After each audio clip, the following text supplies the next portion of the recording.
What's up, everybody? It's James coming to you from the Nerdy Mewzings podcast studio, aka Washington State.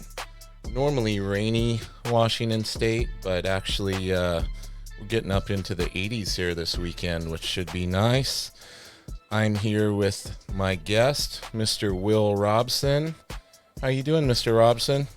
I'm good. I'm not in Washington, but I am from also a notoriously rainy place known as We're both England. right there, huh? Yeah. We both have that going for us. What's the weather like there now? Beautiful. It's been really nice, and yeah, it's going to be a nice hot weekend. I'm going to garden and golf, as every good comic book artist and writer should. Beautiful, beautiful. And you're in England, correct? That's right. Yep, I'm in England. Near the seaside in a small town near Brighton. Oh, sounds beautiful. So seaside, that definitely means you get a lot of rain, huh? Tons of it. Absolutely. Yeah. And annoyingly, like England, it always rains tons, but it's like England on steroids, basically. It's just raining all the time. So yeah, I know here, like, even when the weather is nice here, if we drive, because we can drive about 2.5 hours and be to a really nice beach with the ocean and everything here in Washington, but it's always notoriously cold and rainy and windy when you get closer to the water. So I assume the same as there. You're probably getting that. Yeah, luckily I'm not like sweeping in off the water. Yeah, luckily I'm not right on the seaside doorstep. I am a little bit far away. My dad has a house like on the seaside, and oh man, I went there the other day, and I felt like I was going to blow away. It was so windy, and I was like, "It's April. It's like feels like February. It's freezing." Yeah. Now, is it? Am I correct in understanding? Is it summer there right now, technically, or are you guys still in spring? Or it's spring, yeah. Okay, so still in spring as well. I love that I'm freaking British, and we're just talking about weather.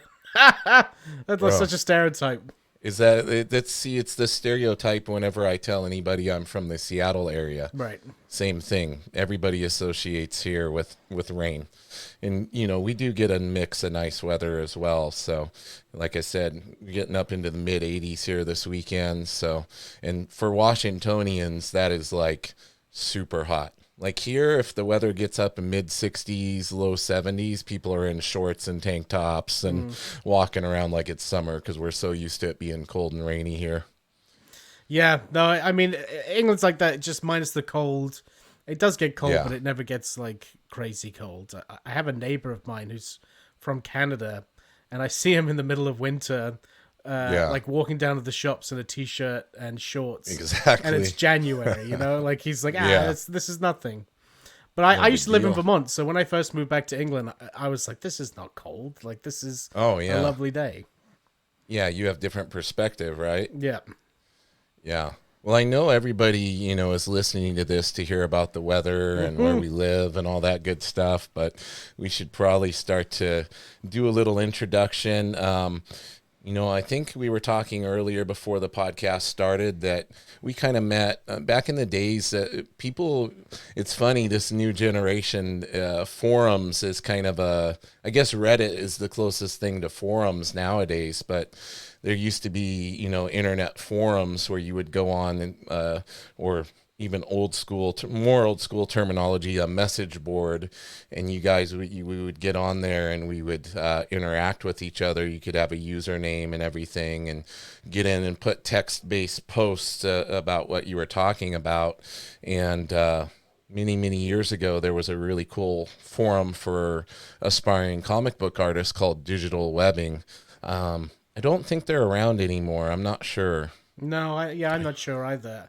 Honestly, I haven't thought about digital webbing since you said that word. It blew my mind. Yeah, I didn't thought about it until I was kind of racking my brain about how we met and everything. So I think I connected with you back then, and Ryan Otley and a lot of other up and coming artists back then before you guys, you know, kind of got your break and made it in. And then I know we had a connection through Jonathan Rector, who's still very active on his Patreon, and I'm not sure if he's posting as much on YouTube these days, but I think I've seen him do a few things here and there. But back then he did a lot of art instructionals and things on on YouTube and specifically like digital art.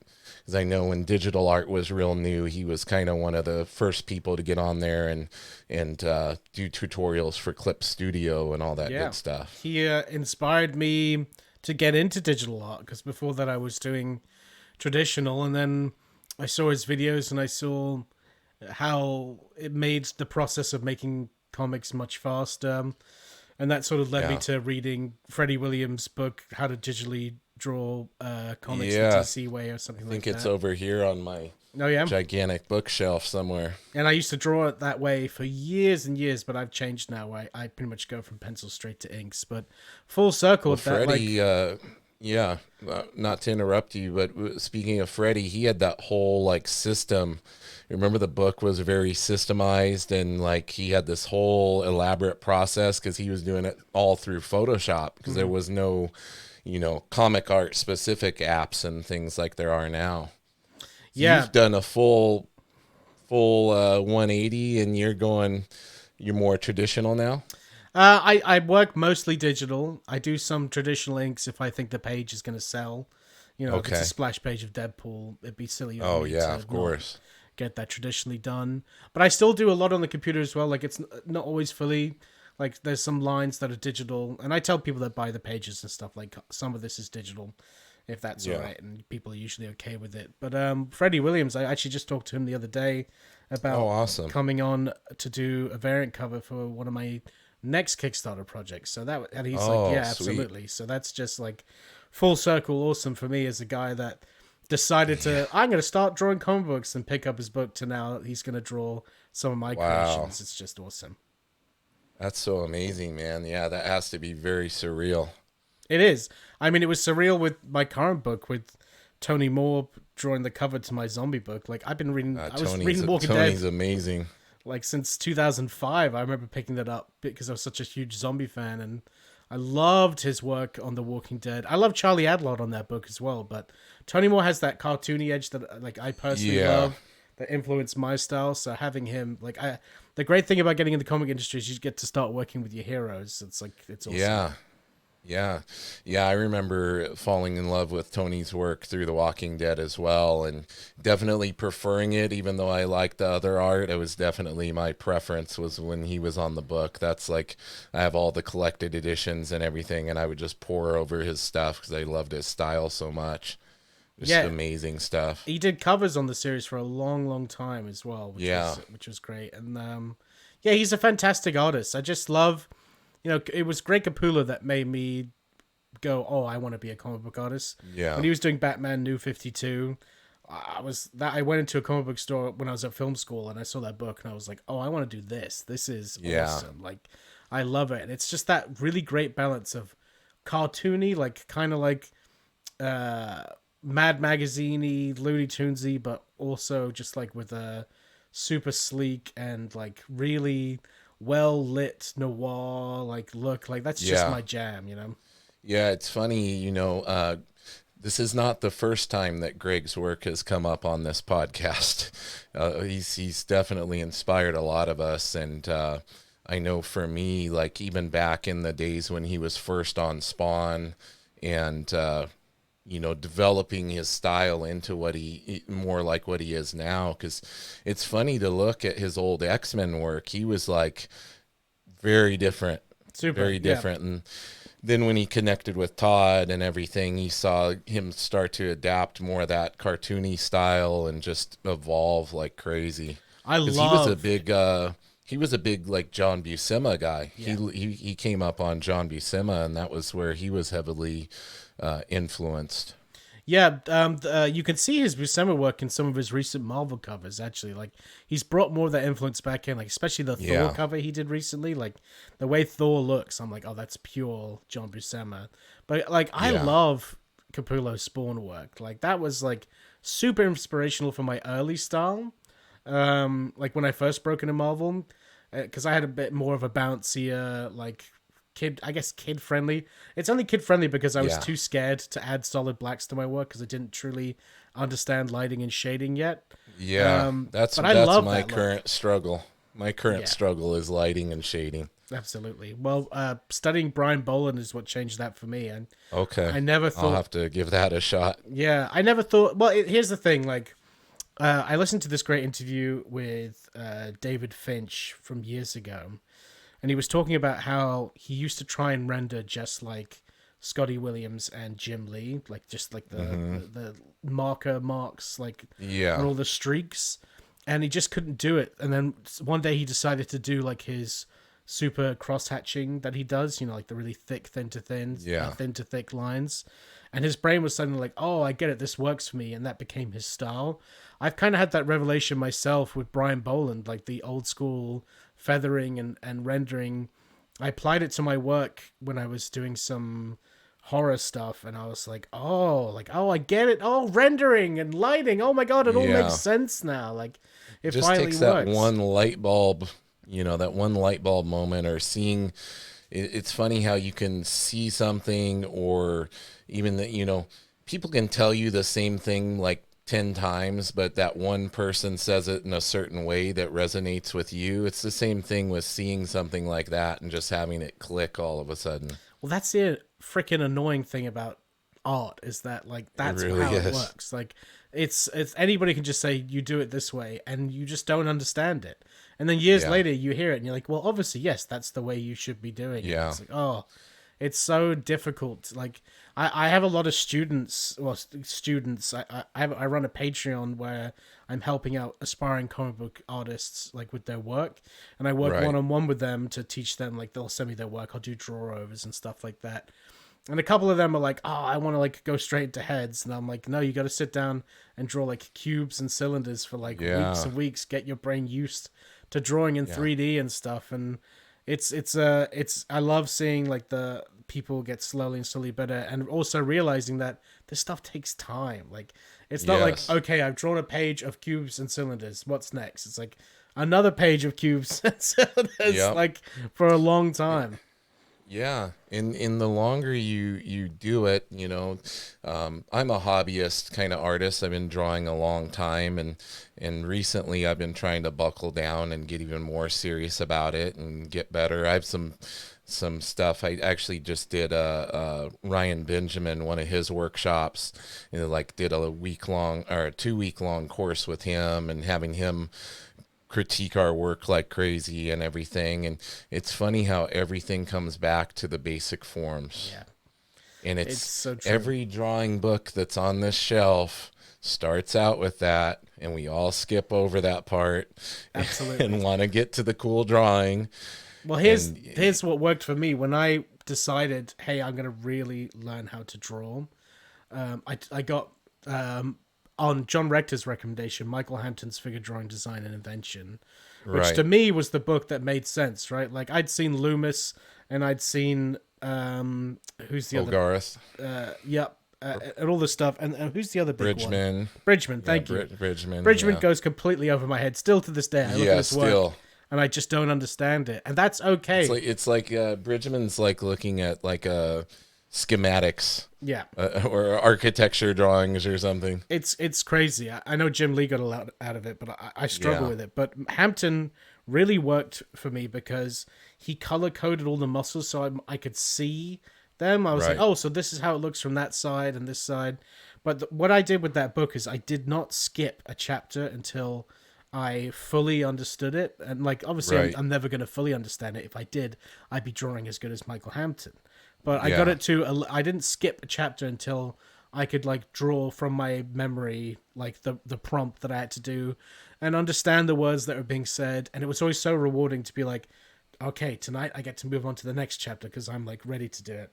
But then I would go Yeah. back, and if I didn't remember that stuff, then I'd have to go back a few chapters, and that really helped me finally get a grasp of like form, figure drawing, proportions, like all that stuff. It was the shading and the lighting that took me a really long time. And honestly, I think the only thing that made me better at that was just practice at drawing form for Marvel, for DC, all that stuff, until my brain finally was like, "You got this now. You can handle this."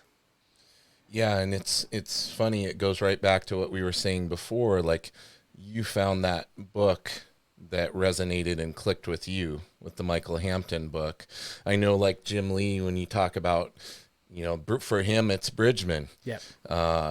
And I think it makes sense in something I heard that why that would resonate with him, because he's really into understanding how the mechanics of everything works. Mm-hmm. So one time he was talking, I believe, with Richard Friend, and who, by the way, another amazing resource and YouTube channel, and I'm on his Patreon too. He does, classes and everything, and I remember Richard Friend was saying that I believe that Jim Lee had drawn a motorcycle, and they were looking at this drawing he did of a motorcycle, and Jim Lee said, if that motorcycle was brought into our world, it would actually work. Mm-hmm. He's like, I literally drew it the way it would actually work. All of those parts are in the right place. And he's like obsessed with that, apparently. Whenever you see him draw anything mechanical, any kind of car, any kind of motorcycle, jet, whatever, it literally is that accurate. So is that true? Because I've heard Jim Lee say, which I've applied to my own work, he's like, it takes three things to make because I remember him saying something like, it doesn't need to be super duper accurate. It just needs things in place for your brain to say that's a motorcycle, right? Like, so he's like, what is a motorcycle? Two wheels, handles, like all that stuff. And he did it with apparently cars and for him, well. He's obsessed with, if he's trying to make it look real world, he wants it to actually be functional. Right. Okay. It's like his thing. He's not saying that we need to do that, but he's saying it drives him nuts if he draws something like that, like a Harley Davidson, and you couldn't literally be a Harley Davidson nut and look at it and go, oh crap, he's drawn everything properly. Right. So that's like his little, maybe it's an OCD thing. It could be, yeah. Who knows? I mean, he's Jim Lee, he's friggin' Jim Lee, right? Like, I mean, we could spend a whole podcast on Jim Lee. Yeah, I used to hate his art, but I think it was just resentment. I love Jim Lee's work now. Yeah, it's funny how that works, right? You look at any of my Batman work, like you can see my Jim Lee influence in there. That's for sure. Speaking of somebody's art that I didn't grow an appreciation for until recently, Jack Kirby. Mm-hmm. Like, I hated Jack Kirby art coming up. I was like, I'm like, I don't get it. I don't get what people are talking about. Like, what's so great about this? And now recently I'm like, oh, I'm seeing some of the things with the composition and his blocking of figures and in the storytelling and how he's balancing his lights and shadows and things. And I'm like, oh, he's basically doing, what is it? Not surrealism. What's the one where you can draw it correctly, but you're choosing to draw it? Impressionism? Is it impressionism? Expressionism? I don't know. Yeah, I think it might be impressionism or something. Yeah, it's one of the isms, and I'm like, oh, that's what he's doing. Because then you go look at his work from the 40s, and he's literally drawing proper figures, proper faces, and you're like, oh, okay, so he can do it. He just was choosing to go this path. Well, the dude understood the business that you got to get page done a day, but he was getting 3 pages done a day.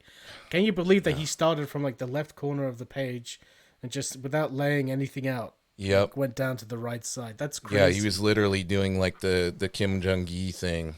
Yeah, that's true. Way back then, just because of how his brain worked, apparently.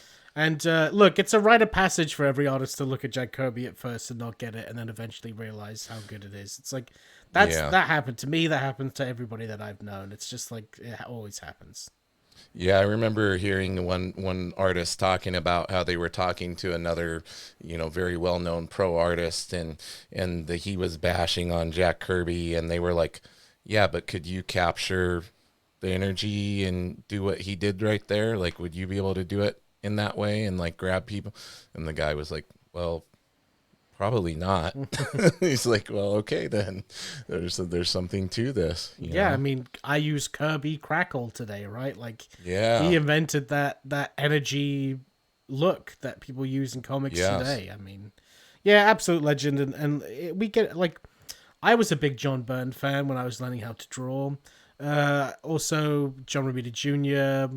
And who was the other? Oh, John Byrne as well. Like, I loved '90s art, and that's what I grew up on. And I was a big Greg Capullo fan. I Yeah. wanted to draw just like Greg Capullo, but I always look. It's like when I was a musician, I'd always look at my favorite artists and be like, well, who influenced them? And then I would go Right. see them, like, look at their art and be like, oh, I love this, so I can get why the person I love loves this, and then I can learn from the original source. So I did the same thing with comic book art. Yeah.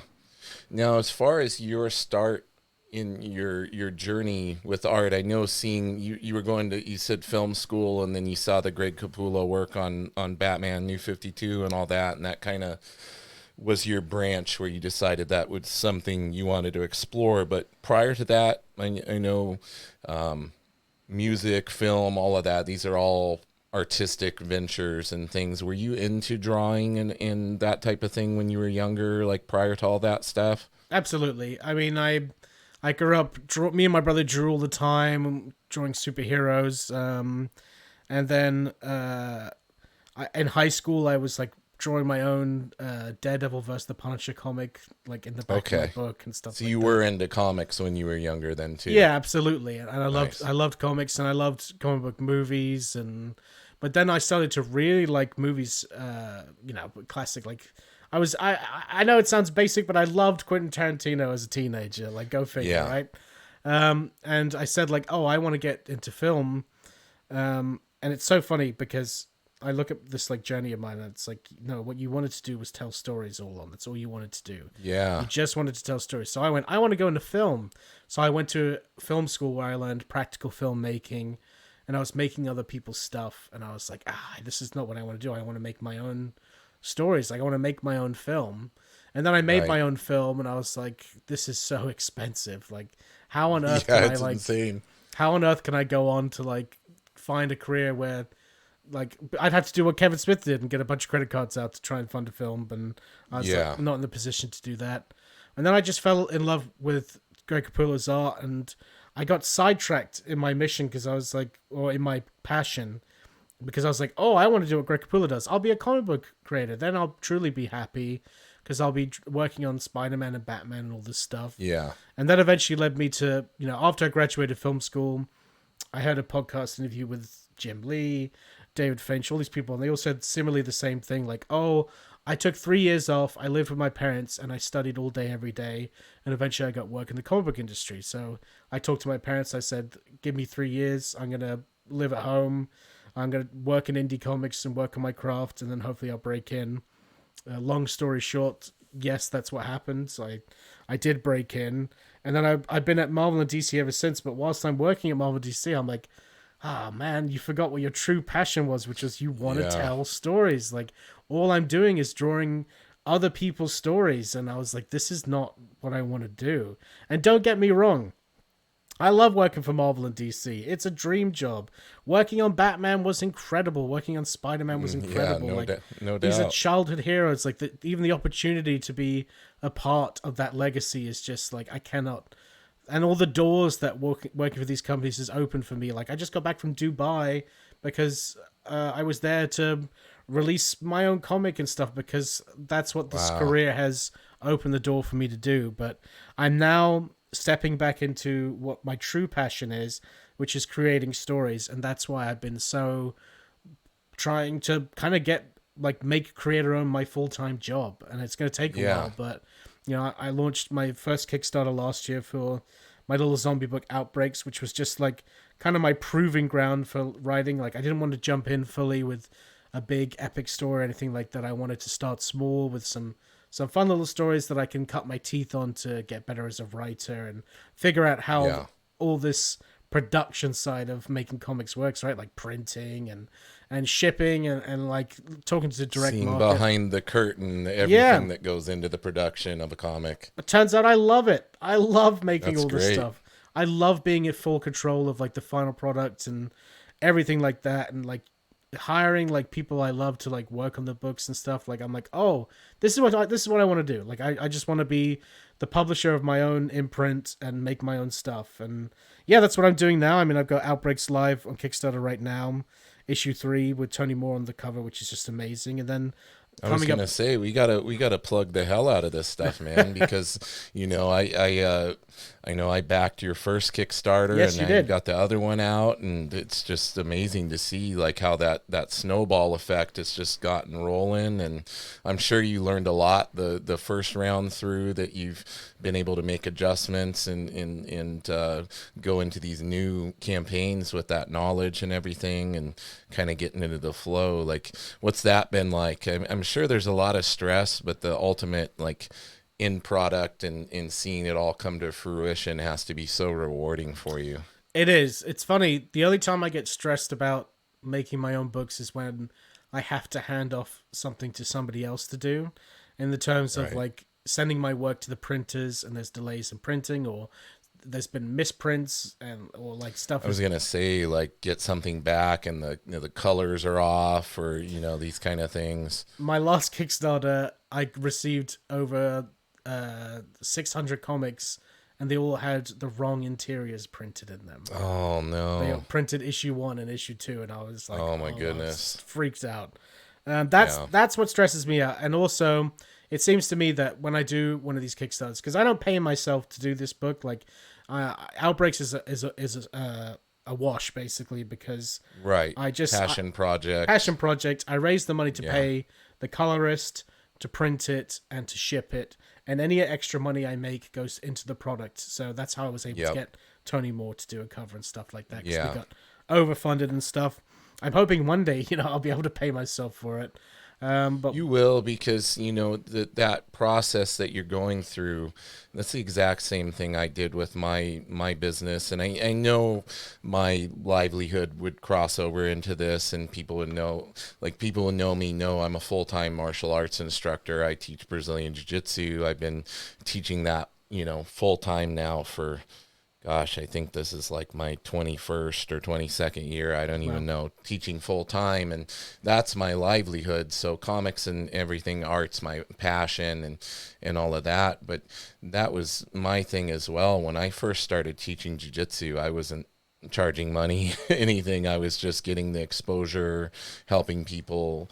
And it comes back around from there, man. yeah, Doing it and not worrying about just doing your passion and not worrying about making money off of it and all of that.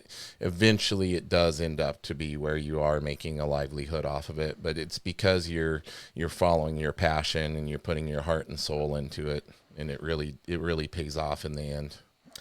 absolutely. I mean, it's I. It's like I said. Look, I still work for Marvel and DC. That's my bread and butter. That's how I make a living. Right.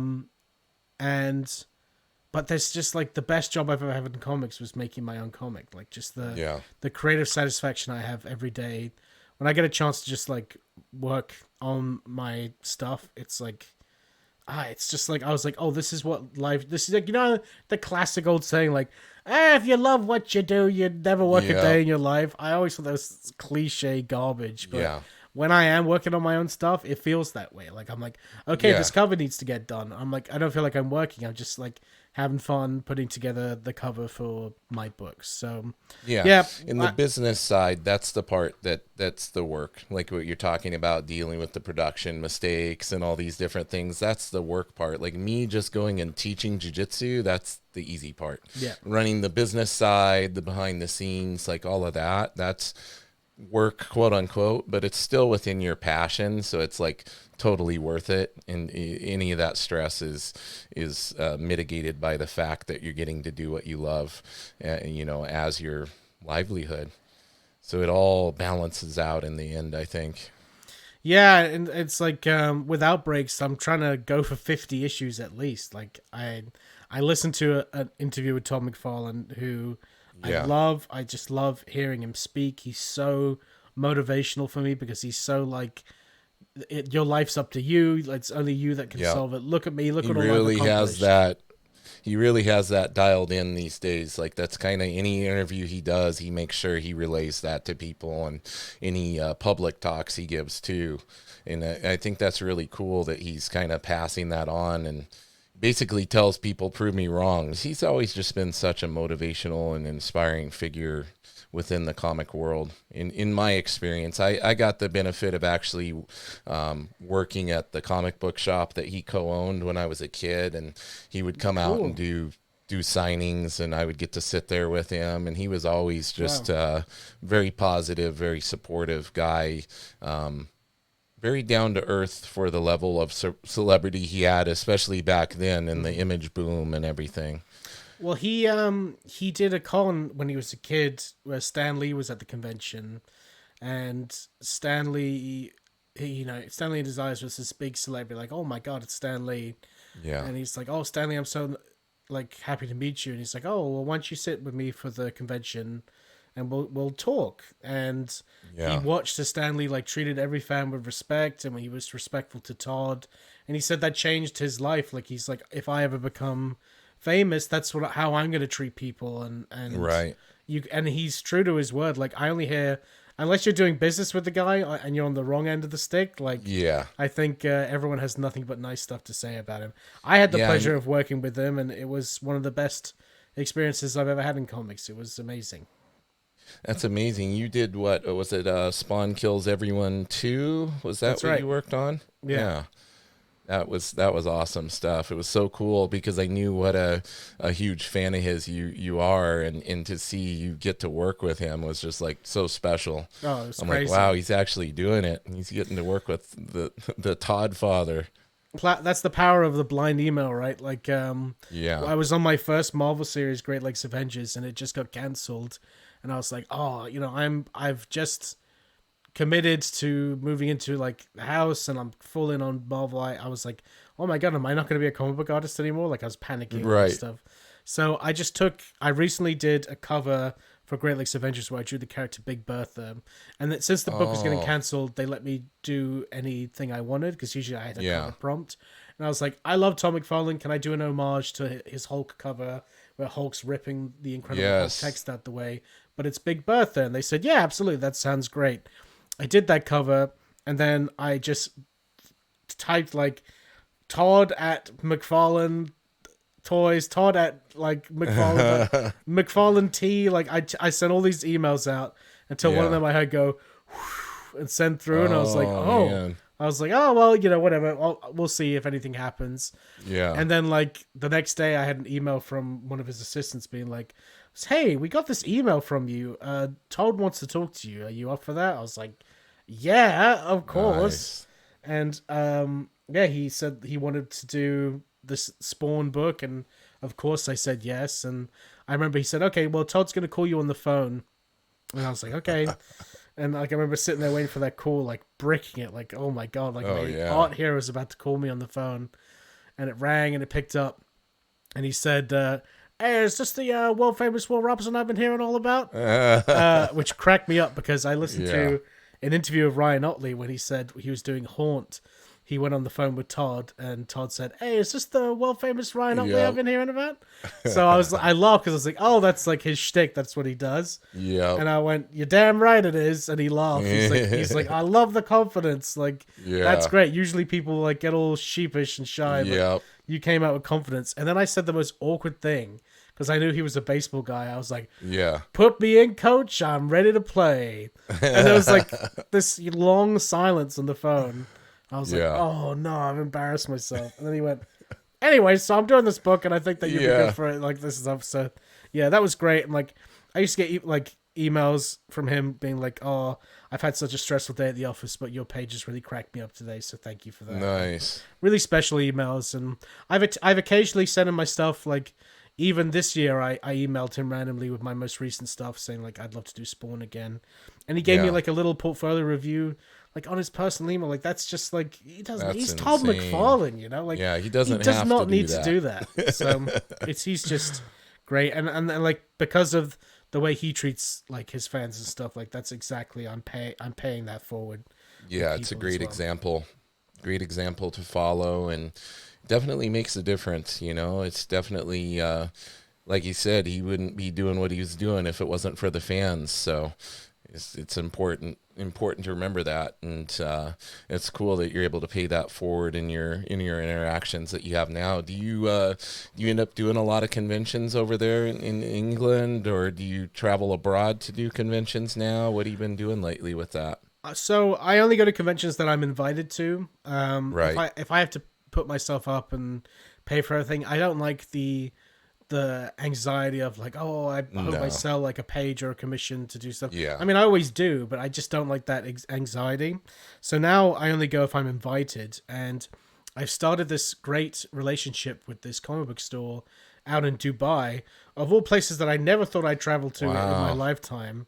And I've gone a few times now. It's this place called Comic Cave, and it's this Okay. huge comic book store with like life-size Iron Mans, like Wow. suits, and like sections where it's like the Hall of Justice and like all this amazing stuff, and they have all the statues and comics and toys you could ever dream about. Like, funny enough, like half the nerdy stuff in my office now is like gifted from them. Like Oh, I that's never amazing. had any of the stuff. Now I've got like Walking Dead hot toys and like all this ridiculous stuff because of them. But they're awesome, and they've been really supportive of Outbreaks as well, and really supportive of all my creator owned. And that whole country is like really into creator owned. Like I'll sit there. And they're like, "Oh, you did Marvel and DC stuff." I'm like, "Yeah, yeah." But then I go, "But this is my book." They're like, "Oh, you created this? Oh, I want to get this." And I Yeah, found that really interesting. It's a that's crazy part of amazing. the world. Like Dubai just looks like Metropolis. Like it's just It the really future. does, and I've been seeing a lot more of it because a lot of they're really big into arm wrestling there too. Are they So a really? lot Okay. of a lot of the most prestigious arm wrestling competitions are being held in Dubai. So there's Wow. one called King of the Table, and they do that there.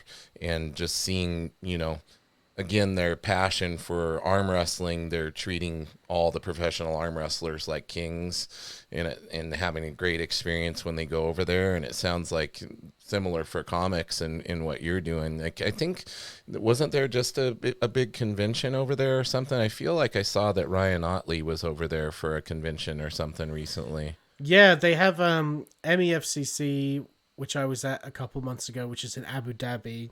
But they have a bunch of different conventions, and yeah, they get top Yeah, talent I out always there I and always stuff. mix up Abu Dhabi and Dubai. Right, I knew it's Abu all Dhabi has UAE.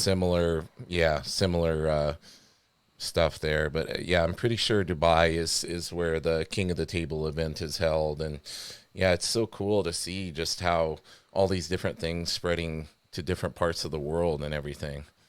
Well, the great thing about I have to always say like the best thing about working at Marvel and DC and stuff, and like as I said before, I love. Well, I want to work on my own stuff, but like, hey, if Marvel and DC was like, "Do you want to write and draw this character?" Yeah. Yes, immediately. That's an absolute dream. But I forgot my train of thought. What I was going to say there. Oh, the greatest thing about being a professional artist is I think the travel you get to do. Like because of me sitting down deciding I wanted to draw cool pictures of Batman.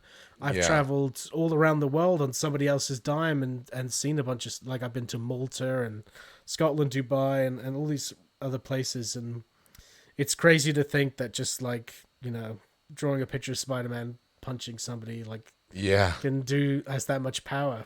Yeah, it really does. Like for me, like I wouldn't have traveled probably at all if it wasn't for jujitsu and people Right. bringing me out for jujitsu seminars.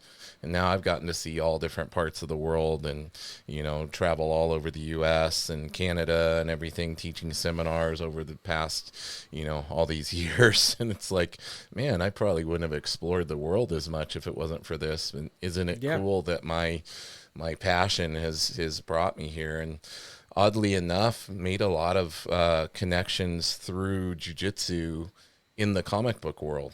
So a lot of people don't know, like longtime Marvel artist Ron Garney, who also does Keanu Reeves comic Berserker and all of that. He's a black belt in Brazilian Jiu-Jitsu. Right, and So I know yeah, Mike Diodato Jr. is always posting yeah, him and like then doing like Lionel Yu, he's a jiu-jitsu guy too. He's a right. purple belt in Brazilian jiu-jitsu, a longtime jiu-jitsu guy. So Yeah, it was hilarious. I was teaching a seminar in Connecticut of all places, and it was a seminar benefiting autism charity that we were supporting, me and several other instructors. And I walk in and I look across the mat and I'm like, that's Ron Garney. I'm like, oh wow, he does.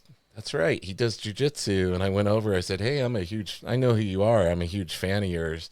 He goes, oh, I'm a huge fan of yours. I follow your page for your jujitsu and That's everything. awesome. And that was like 8 or 10 years ago, and we've been close friends ever since. Like last time I went out there, he had me over to his art studio and watched him work and everything, and gave me some drawing tips. And it's like, wow, how did this happen? Where I'm making all these connections in the art world through a martial art. But I guess martial arts is kind of an It's art the form as arts. well.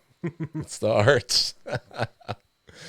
So Yep. circling back, I wanted to ask you, with your love of film and all of that, did you find there were things that you could take from your work in film, whether it be pacing, framing shots, all of that? Did you feel that that helped you kind of have a were you stronger in those areas when you got into comics as a result of that? Do you think you picked up those things a little bit quicker than other areas of your work? Absolutely. I mean, I studied screenwriting, and I also studied cinematography, and so many and lighting. So many applications to cinematography are just used in Yeah. comic books. Like, and it's so funny because I see a lot of artists that I train and help. They come to me and like it's always weird when someone comes to me like, I have amazing anatomy and lighting and shading, but I just don't know how to tell a story. I'm like, wow, like I for me it was the complete Yeah. opposite. I was like, I can make a stick figure, like you'll go from point A to point B and it's a clear story, but I struggle with everything else. Right. Absolutely, like there's so many cinematography techniques in comics that not enough people talk about. There's what's it called? Like the rule of thirds. No, not the rule of Mm-hmm. threes. The rule of threes is a comedy technique or a horror technique where something has to always happen in threes. Like that's a writing Right. technique. But the rule of thirds is it's so simple. If you know when you go on Instagram and you're changing the shape of your picture and it Yep. cuts the picture into 9 squares, Yep. that's the rule of thirds. And basically, what I do is I draw that over every single panel before I Yep. start it, and I make an even rule of thirds cut into 9 squares. And basically, you have to have an action happening, usually where one of those squares interconnect. Because it makes like Right. a square right in the middle, so you choose one of the dots, and you can have like like one head talking on one of the dots, one head talking on the other dots, or directly in the center. And I just like if anybody's interested, just Google the rule of thirds cinematography, and you'll see examples of it in Jurassic Park, James Yeah. Bond, like every single movie you can think of, even Literally everywhere. Mandalorian. Like it's just like standard stuff on how to just frame an excellent shot. I had a buddy of mine who's an amazing artist uh, from what's it called? My mind's going blank. Anyway, I had this amazing artist reach out to me. Always loved his work, and I showed it. He's like, oh, sometimes like my shots are like a bit funny, and I don't know why I'm not choosing them right. And I showed him this rule, and like he's like his mind has been blown. He's like, I never knew Yeah. about this stuff. Like this is like secret next level stuff. I'm like, it's really not. Like it's It's like really basic. yeah. Yeah. And the other stuff like that is so important to me is foreground, middle ground, and background. So many people Right. draw just in the middle ground where every eye like the person's in the middle ground and the person they're talking to is in the middle ground and so is like a trash can or whatever. Like everything is just on one plane. So it's a Yeah. flat image, but with comics you've got to create that depth, right? That's why Jack Kirby was the master of forced Oh perspective yeah. and stuff like that. I always like to do like 100%. extreme foreground, middle ground, extreme background because it's comics, right? You got to crank it up to 11. So, Yeah. like, I like to have like a trash can lid, like right in the front in one of the rule of thirds intersections, the character in the back, like the middle ground, and then like a building all the way in the background, and it just like creates this huge piece of depth that Yeah. is great. And then the other thing is like a lot of people don't like know about eye focus when it comes to negative space and positive space. Where like if you let's say you have a character in a black suit and you put them in like a white room, you're going to be looking at the guy in the black suit. You're not even going to pay attention to the white black room. is where your eye stops, right? Or you could do it the other way around, but it's a guy in a white Right. suit in a very dark lit room, and like you should know that you're like if you over render stuff and like it's all crazy, your brain's gonna go, I have no idea where I'm supposed to look. What's the focus point? And usually the focus point is someone's face. So that's like those three things are like stuff that people don't really talk about that are from film that I think really apply to comics. Definitely. Did you ever pick up those framed ink books? Have you seen those? They're excellent. Yeah. There's some really good stuff along those lines in there for anybody listening or watching this. Like they've got some really good. It goes into all that kind of stuff. It does, yeah. And in extreme detail. yeah, it's really good. Well, that's really cool. I noticed a lot of artists will recommend people look at film. And they'll say, "Oh, you should look at film and look at how the cameras are set up." And that's one of the things I always loved about. One of many things I've always loved about Greg Capullo's work is just his shots that he chooses, and even McFarlane, because I think that's where Greg got a lot of that from too. McFarlane would always do like the camera shot looking through Spider-Man's web or looking through a spider's web, and like play where you place the camera. Like so many people do, just like straight on or something boring, and don't really think like. It was actually Jack Kirby that talked about having an unlimited budget. Like his only cost was the pencil and his paper. Like the only budget constraint was his mind. So he's Absolutely. like, I have an unlimited budget, and I can literally whatever I think of, I can put. And I think that it's a matter of people realizing that and not placing limitations on themselves in that regard, because you can literally go as far as you want with it. If Todd McFarlane was a film director, he'd be Sam Raimi making The Evil Dead, right? Like just like shots in crazy places, like absolute bizarre this and wacky stuff that just works so well. Yeah, and I know he was really wanting to direct the new Spawn movie. I don't know where everything's at with that. Like, of course, I'm excited about anything Spawn that comes out. I even like the original one. I'm like, yeah, me too. I enjoyed it. Yeah, I won't lie about it. Point. I know people crap on it all the time, but I really enjoyed it. That film was directed by one of the guys who originally worked on most of the special effects for Jurassic Park, which I thought was interesting. But yeah, like I think was that Spaz guy? His nickname Spaz, or was it one of the other guys? It was okay. It was a different guy. I know the guy you're talking about because I watched the documentary stuff. Yeah, the Light and Magic documentary. Yeah. Todd, I think I've heard him talk about the film. He's like waiting on Hollywood. I know he's got the guy who is writing, like who wrote Joker and something else, is writing the script, which doesn't give me hope personally because I didn't enjoy those films personally. I know that he also said if Hollywood keeps dragging their feet, I'm just going to make it myself, which I kind of hope he does, because that's classic Todd right there. Being like, exactly. Screw your system. I'm going to do it my way. Just like with the toys, Yeah, and I've seen him recently, and the comics as well. I've seen him recently, like, doing a lot of auctions and selling a bunch of stuff, and I'm like, do you think he's, like, getting ready to fund his own movie? Like, is that what he's doing? Like, I don't know. Wouldn't surprise me. Yeah. Dude, he could even do crowdfunding and make an insane amount. You know how many of us would support that? Many of us. Absolutely. Anybody in our age range would. yeah, absolutely. Anybody who came up on McFarlane would be putting all their spare pennies towards that. We all want to see Todd succeed when he's out there doing his own thing, because it's the best. Yeah. Well, we've kind of talked about some of your past influence and everything. Who's some people, like kind of current people or up and coming people whose work inspires you? Let's see. Newer people that inspire me. I'm getting inspired. They don't even necessarily have to be new, but like in this generation of artists now who are like currently working, is there anybody whose work really like excites you? I love what Victor Bogdanovich is doing. I know he's a Capullo kid like me.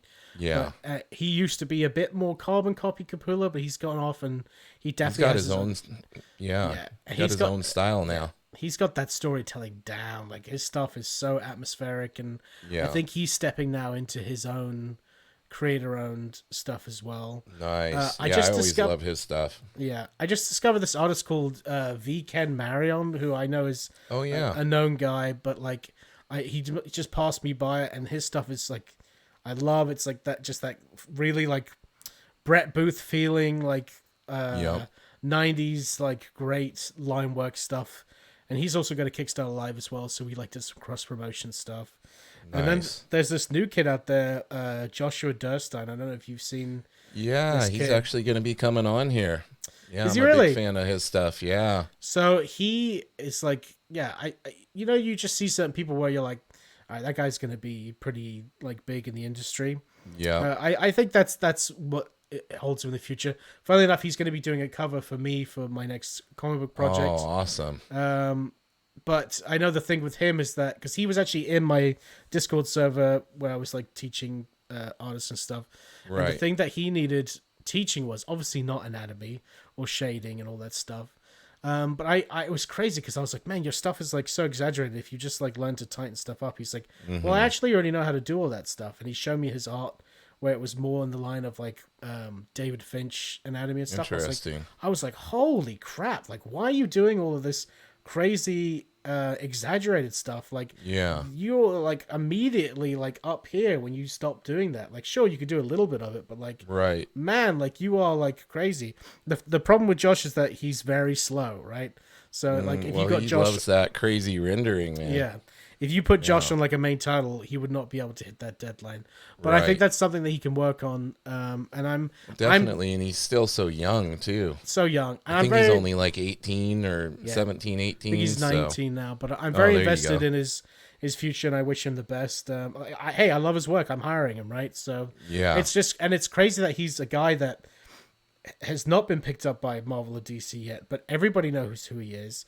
He's got Yeah. a huge following. I just saw him at a convention with like Stegman and stuff, so I'm like, who's going to be the first person to be like, all right, let me give this kid Yeah. a shot? Yeah, there's several like that. I'm going to be having Rob Willis on here. Have you I'm not seen familiar his with stuff? that. No. Oh, dude. So his Instagram is who is Rob Willis, and his stuff is insane. Like, go look at it after the podcast or pull it up. Like, it's I'll add it's it. really as we're cool. chatting.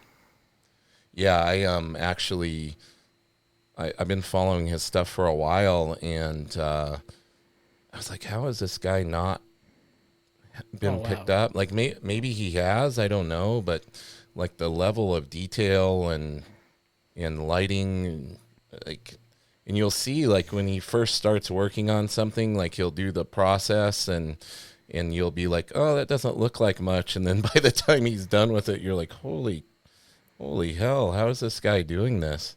This is amazing stuff. Yeah. Yeah, well, might have to get him for a cover. Yeah, One so of my now, stuff then. see, yeah, so he's another one where I'm just like Josh. I'm like, man, how are these guys not? Eventually know. it's gonna happen. And There's I so never many cracked- people. I've never cracked the code on. Like, I just see like he's got 22,000 followers. Like, Yeah. I've got 2, and I've been working a decade in the industry. I don't. Right. I'm so crap at social media. Like, these young people, they know social media so well. Yeah. That they can Yeah. really use it to their advantage to get work. And if you're out there and you're listening and you are a young person that's like into arts, use social media, especially Instagram. I know for a fact that the editor of every Spawn comic always looks up hashtag comic art, hashtag Spawn, and all that stuff. Yeah. So, like, if you want to get your stuff out there, people are hiring actively. It used to be Twitter, right? Like, I used to get work. Funnily enough, I worked with Kevin Smith through Twitter once, where Right. he was looking for cover artists, and that had an association with New Jersey. And I was like, oh, I grew up in New Jersey, and Yeah. so I was able to do that. But Twitter's the Wild West now, and Really is. and no one's connected anymore because they changed all the algorithms, so you're never caught up with stuff. Instagram seems to be like the best place now. Yeah, like Yeah, I'm a part of this generation where I don't know too many of my peers that are the same age as me. I'm Right. 33 going on 34 now. Oh, you're But still a baby. I broke it when I was 26, but Yeah, there's this new younger generation coming in, and they're crazy good at drawing. And they are. I'm like, what is going on? Like, there's just like something in the water where these kids Well, are I just, think that, we nowadays they have so many more wonderful resources available to them yeah, at their fingertips too, if they really put their nose to the grindstone. that's true. Like, I mean, just think if back when we were first getting into drawing, like for me, I remember just like hoarding those comic book greats VHS tapes because you I got still to watch see them on like YouTube. yeah, I have them sitting on the shelf over here, and it's like you Nice. get to, oh, I get to watch Jim Lee draw for 5 minutes, or oh, maybe I can learn something from watching Todd and all of this. And now you could literally spend hour after hour on David Finch's channel, Yeah, or great channel. Richard Friend, any of these And guys, Proco and is go like on on full comics now as well, which is awesome. Proco, Ryan Benjamin. You I've know, had you I've get had go some on comic there. book artists come up to me being like, "Oh, I used to watch your YouTube channel on comics like before I broke it and Yeah, stuff," and I'm like, "Oh, that feels like yesterday." Like, what are you yeah, talking about? Like, they're like, "Oh yeah, when we were watching it like 13 years ago." I'm like, 13 years, yeah, like, yeah. Christ. I had a moment last night with one of my new jiu-jitsu students. He was looking in the lobby at some of my medals from and pictures from when I won my first world championship, and he looks at the medal and oh, 2015. I was 10 years old. Yeah, yeah. And finally, And like, I oh, go, sorry. yeah, it took me 10 years to finally achieve. I got my black belt in 2005, and I was, giving that talk about how, like, you know, keep going because it took me 10 years as a black belt before I even won my first world title. And he goes, oh, when did you get your black belt? And I said, 2005. He goes, that's when I was born. I was like, oh, jeez. I feel so old right now. Well, my wife is 5 years younger than me, and she always plays this horrible prank on me when I'm like, if I'm talking about like when I was a teenager, she's like, "Oh, when you were a Yeah. teenager, yeah, oh, so you were 16, yeah, I was 11." So Yeah. and I'm like, My "Stop wife's it!" five Like, years. My wife's also 5 years younger than oh, me. really? Yeah. Yeah. So she always plays this prank, like, yeah, like imagine if you were trying to hit on me. Then I'm like, "Stop it! Oh, No, I no, know. no!" Please stop. Yeah. So the current Kickstarter, are you on Kickstarter? Is that the one you use? I am. Yeah. Okay, I didn't want to mess it up. I figured I remembered it was Kickstarter, but I wanted to be sure. But I saw that got funded like super quick this time around. In less than a week, it got funded, which is amazing. Yeah. And I was asking for more this time around because with every campaign, you find that stuff like you never ask for enough, like printing costs and shipping. Yeah. Like it all is so expensive. So I gave myself a little bit of padding this time, and so again, we are overfunded, which is amazing. And I'm going to use that money that we got overfunded to start funding my next project, which is called Mobster Mash, which is about classic movie monsters as mobsters, all in a turf war over a 1950s Texas town. So this is That's awesome. this is like next level for me because this is a mini series. Like Outbreaks is Yeah. my ongoing. It's like if you love zombies like I do, I'm a huge zombie fan. Then it's the book for you because we're doing all these different fun experimental stories in the zombie world. That it's just a great time. But Mobster Mash is going to be like, right now I'm writing it. I'm like, this is like my magnus opus. Like I'm putting Nice. my all into it. Like it's like my Sopranos, The Wire, like Goodfellas, like all of it wrapped up in one. And I'm just like, all my passion for film, passion for like Tarantino and all this stuff is going into this book. And like, Pouring it all Yeah. in there. and I've got some That's really cool awesome. people lined up. Like I said, like Freddie Williams is going to be doing a cover. Joshua Durstein's doing a cover. Declan Shalvey, Nick Patera. Like it's going to be really, really awesome. All-star cast of Absolutely. artists on there. That's amazing. Are you doing some of the art, or are you just mainly focusing on the writing? So with Mobster Mash, I'm going to be fully writing and drawing it. Because Wow. when it comes to Outbreaks, I draw the backup story and and a couple of introduction pages with my character, the Maitre Z, who's basically the Crypt Keeper, but in my book, he's like a zombie. I always draw his pages, and covers as well. But yeah, Mobster Mash, it's full on me. Like it's not someone else drawing it. So I am going to be trying to raise a bit more for that, but I'm hoping I'll be able to do it. I mean, with every Kickstarter, I'm learning. I'm able to raise more. I'm building more of a fan base, and I think people are trusting in me to give them a solid project and have fun as well. Like the best thing about running Kickstarter is I love doing the fulfillment because the last one we did, I put everything inside a popcorn bag because Yeah. the Outbreaks has to do with the movie theater. So like Right. you get it in a popcorn bag, and my wife like made us put gummy eyeball sweets inside everything. Like Yeah, I just like remember getting that. That yeah, was yeah, oh awesome. yeah, yeah. You got the lollipop, yeah. Yeah, yeah. Um, just fun. Like we try to make like and all like now like the stickers on the back of the book. They're all like the Outbreaks logo and stuff. So it's all just like a big brand, like and fun. And I've had lots of people reach out to me being like, "Oh, I really enjoyed this packaging." But that was something that I learned from a great podcast called Comics Launch, and that's Comics with an X with Tyler James, who runs Comics Tribe. And he's like the Kickstarter master, right? Like he's raised so Right. much money, and he's like, look, if you don't make your fulfillment special, you have to remember this is the final impression you leave on a backer, a customer, Yeah. and a supporter. So if you just chuck it in a box and give it to them, it's not going to be that great. But if you make it like fun and an event, people will remember that, and people will want to continue. Like they'll remember, hey, the next time I'm going to come back out for it. And I was like, that's so true. Like treat the Yeah. customers the way you want to be treated, right? Yeah. Makes it special. Makes it unique from something that you can get just going into a comic shop too.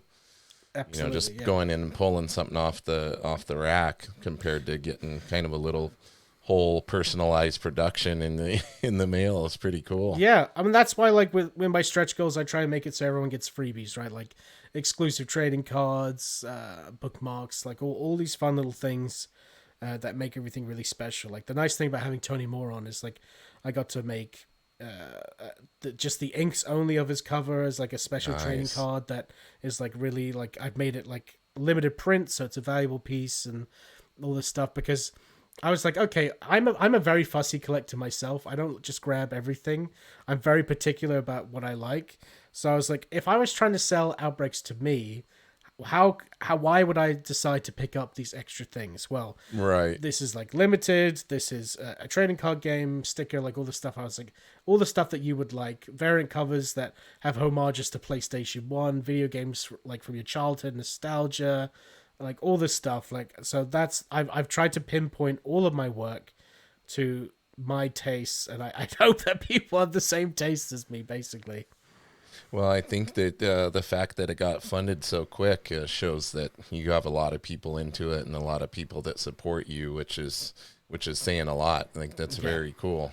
From the time that you get a campaign fully funded and everything, how quickly does the process start of production and everything? Is it a pretty, now that you've done it a couple of times, is it a pretty quick, process for you, getting it a little more streamlined as far as fulfillment and production and all that kind of stuff? It's slow, and that's because I don't pay myself, so it's just Right. free time that I have time to put it together. But that's all laid out in the Kickstarter. Like I always say, this is going to probably take 4 to 5 months to be fulfilled. Yeah. Because basically what I do now is I wake up on a work day and I work on my own stuff until 12 o'clock, whether it's Right. outbreaks, mobster mash, this, that, and the other, whatever I have to do. And then in from 1 o'clock till 7 or 8, I work on client work, DC, Marvel, and all that type of stuff. So Nice. if So I could, you got a full day. oh yeah, I had a full day Very full. before that. It used to be Yeah. I used to work. I've stopped taking on work at Marvel where I'm like on a main title because it's just grueling deadlines and like I have no time for anything else. So I Yeah. try and take on like anthology work or short stories here and there instead because it gives me more time to work on my own stuff. I make less money, but I'm taking one step closer to being a writer full time, which is what I truly want to do. So yeah, it takes a while. But yeah, it's a process. Like I'm hoping to get overfunded. Like I flat the whole book. I'm hoping one day to make enough where Right. I could just pay someone to do that because that would save me hours of work. Tons of time. Flatting takes a long time. Like I flat a page of Outbreaks probably takes me about 2 hours. I'm really slow at flatting. I'm not very good Yeah. at it. Yeah. It's a tedious process Yeah. like anything else when you care about it. Yeah, and then I got to draw the backup story for Outbreak, so I got to find time to fit that in and buy all the merchandise I need to buy. Like the last one, like I decided I wanted to make. As a kid, I loved Pokemon cards, and as an adult, I love playing Hearthstone and all the stuff Magic the Gathering. So I actually made like a booster pack that you can get. That it comes in like the classic, the foil with like 10 cards. One of them's a shiny and all this stuff. But I had to find like a manufacturer to make that, and it was like a whole thing. And like, yeah, it's a lot of work. But as I said, like, if you love what you do, then you never work a day in your life. So. Absolutely. Well, Will, I appreciate you taking the time to do this, man. I would love to definitely have you on again. I feel like there's a ton of stuff we could have covered, but I know it's a bit later there than it is here, and I want to make sure to let you go. For anybody that wants to follow you, let them know about where they can find you on social media, where they can find the Kickstarter campaign. Even though it's already funded, can people still get on there and make sure they get it? Absolutely. So, I mean, I need people more than ever to hit stretch goals and to help fund my next projects. Like the only reason I have Freddie Williams and Nick Patera and all this stuff on covers is because the Kickstarter keeps making money. So the sky's the limit. Like I'm gonna get Art Adams one day to do a cover for me, baby. Oh, that would be amazing. I gotta raise enough money for it, but I'm gonna do it. Yeah. So yes, you can find me on Kickstarter. It's Outbreaks issues 1 through 3. You can go on any of my social media, which is at Robson Inc., and that's ROBSON, which is my last name, and then INK like Inkin. So that's Robson Inc., and you'll see me posting about Outbreaks all the time. Or you can head to my website, speechcomics.com. That's my comic book company. Or you can hear me on my own podcast, which is Batman the Animated Series podcast, which I co-host with my brother, where we interview guests and creators and voice actors, etc., that have worked on that show. So check that out. Very cool, and I'll make sure to include all that stuff in the show notes on the audio version, as well as in the description of the YouTube version, so people can find you on there. It's been great having you on. I really appreciate you. Hang out for a moment with me, and we'll rock out to this outro music by my friend. His name is Robert Griffin. He did this awesome music for me. He can be found on Instagram. It's at Your Dad's Comics. He's a comic seller as well. Great deals on his IG. Just a super solid dude and a very talented musician. So I'm gonna hit this outro. We can rock out for a moment, show off the dance moves. We'll be ready to go. All right, Will. Well, thank you, my friend. Thank you for having me. Here we go. Let's hit it.